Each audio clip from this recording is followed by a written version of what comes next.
Words. Words are powerful. Words have meaning depending on context and situation, and particularly the person or persons delivering particular words. And in this video, I want to discuss some words that trigger or are misunderstood, might cause hurt or harm within people in the industry, in your life, in the world. All right, so let's discuss trigger words. All right, are you ready? Get a pen and paper, or just take notes while watching the video. All right, here we go. The first word is privilege. What is privilege? Privilege can be defined as benefit, entitlement, or right. For example, I, as a native English speaker, have a particular privilege. Privilege is not right or wrong, at least for me. I have to recognize that everybody doesn't have the same privileges as I do. If you want additional information with respect to privilege and understanding your privilege, because everyone in the world, in one way, shape, or form, has privilege, then you can look at a video that I will attach in the comment section. But privilege for some can be a challenging word. Sometimes people recognize privilege, they don't want to recognize privilege, but look at my video on that. The next word that causes triggering for some people, that word is preference. Preference can be defined as, think about the following, is that you like one thing or one person better than another. Synonyms would include fondness or taste. So for example, I have a preference for chocolate ice cream, particularly from Baskin-Robbins double fudge chocolate. That is my preference. So let's use preference in a sentence. When thinking about who you might want as a teacher, do you have a particular preference? And again, I personally think there's nothing the matter with preference. You have the opportunity to ask yourself, have you ever considered how your preferences with respect to your life, and that's your business, but certainly with respect to English or English teachers, how your preference came into being? The next word that might cause some trigger or make people feel uncomfortable is the word bias. Bias can be defined as an inclination against a person or group of people. When you think about bias, I want you to think about unfairness or bigotry. Perhaps you were a recipient of racial, sexual, or even accent bias. So bias means inclination. The next word that causes fear, trepidation, or people get is the word prejudice. Prejudice can be defined as a preconceived notion or opinion about a person or race, ethnicity, class, basically another individual, not like you or living your experience. Prejudice. Let me use the word prejudice in a sentence. Teacher Will, do you have a prejudice? And if you do, you need to take a look in the mirror. So prejudice is preconceived notion, opinion about a person, place, or basically someone that is not you. Prejudice. Here's a question, at least that I've thought about. Does prejudice exist within the world of English language teaching? That's something to think about, or at least I do. The next word that makes people feel, why are you talking about these words. The next word is the word discrimination. Discrimination can be defined as unfair treatment of a person or group of people based on their race, their sex, their class, their religious beliefs, if they have any, their orientation, and yes, ladies and gentlemen, discrimination even against one's accent. Let's use the word discrimination in a sentence. Were you ever the recipient, or have you ever experienced discrimination based on who you are and how you sound? An example of discrimination. Now this next word, it's a heavy word. It causes people to be like, no, what? Really? Why are you talking about this word? The next word is racism. And when you think of racism, think about a person or group of people that think they are superior to another human being on the planet Earth.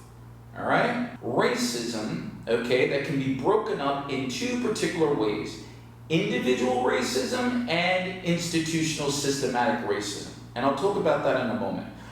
With that being said, hey, I have brown eyes, and so therefore I think that I am superior to everybody else on the planet that doesn't have brown eyes.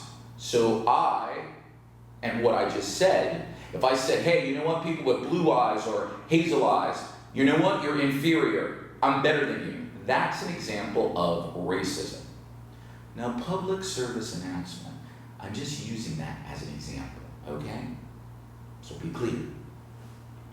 Now, under racism, like I mentioned before, there's two types of racism that I think is very important to explain, because racism has such a negative connotation, or it triggers a lot of emotions for people. With respect to racism, there's two types: individual racism and systematic institutional racism. Let me explain the differences briefly. Individual racism. Think of this. Ask yourself the question: do you know of any family members, friends, colleagues, associates, people that you love that say that they are better and that they are superior to any other human being?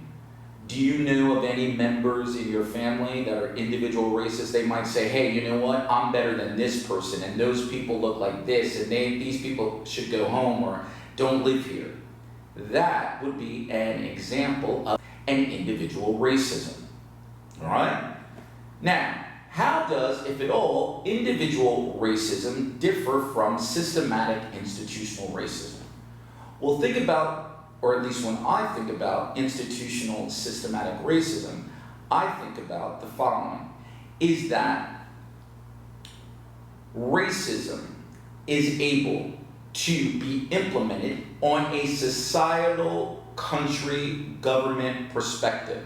So therefore, if I'm an individual racist and I'm in the majority, and the majority of people think that we are superior to another group of people if they live in my country or society, then I'm able to implement systematic institutional racism. So, institutional racism as it relates to bank or law enforcement. Those would be examples of systematic racism. It is a system where superiority is able to be implemented across all people's walks of life. So that, for me, is how I define the difference. And in my own spirit of truth and honesty, I need to make a personal statement. I think, personally, that racism as a system exists everywhere in the world, and not just one particular country. As an American, I can sit back and say that yes, institutional systematic racism exists. It's an economic system for control. But I don't know if America is the only country that has racism. Perhaps you have the opportunity to ask yourself the question, does that apply in your society or your country? So we have these different words that are buzzwords, trigger words: privilege, preference, bias, discrimination, racism. Teacher Will, why are you making this video? Well, one of the reasons why I wanted to make this video is for many different reasons. Number one, though these words might be difficult to understand and bring up different emotions or experiences for people, these words are vocabulary. They're utilized in English. These words have relevance in today's world. And maybe there's an opportunity that at least people are able to take a look in the mirror and see how these words impact them. Number two, which I think is very important. Listen, for me, let's make the argument that there's racism or bias or privilege or preference or all these words that I've used in the video. Let's just say, for the sake of argument, or if you, I've asked myself this question, maybe you have. If we're thinking about the ELT industry, is there discrimination? Is there racism, systematic racism? Do people have bias or preference? I've thought about those questions. Maybe there's an opportunity for you who's listening to do the same. But the reason why I'm making the video on these words, because those words to me, though real, though accurate, and different for every individual, if you think, like I think, that those words are problems, I made this video to possibly discuss, once we've identified problems, what then can be the solution that we all can agree to, or that we all can move forward to. I believe it's important to focus on the problem, but for me, I'm focusing on the solution. So though these words might cause particular emotions or thoughts for people listening to this video, for me, I'll use a quote that I usually remember from one of my mentors, someone that I respect, by the name of Monique. And Monique said, sometimes you have to forego doing what's popular in order to do what's right. This is Teacher Will, motivation, inspiration through English. Let me know what you think about the video. You can comment below if you want. And if you haven't clicked on that subscribe button, I ask that you do so if you want to.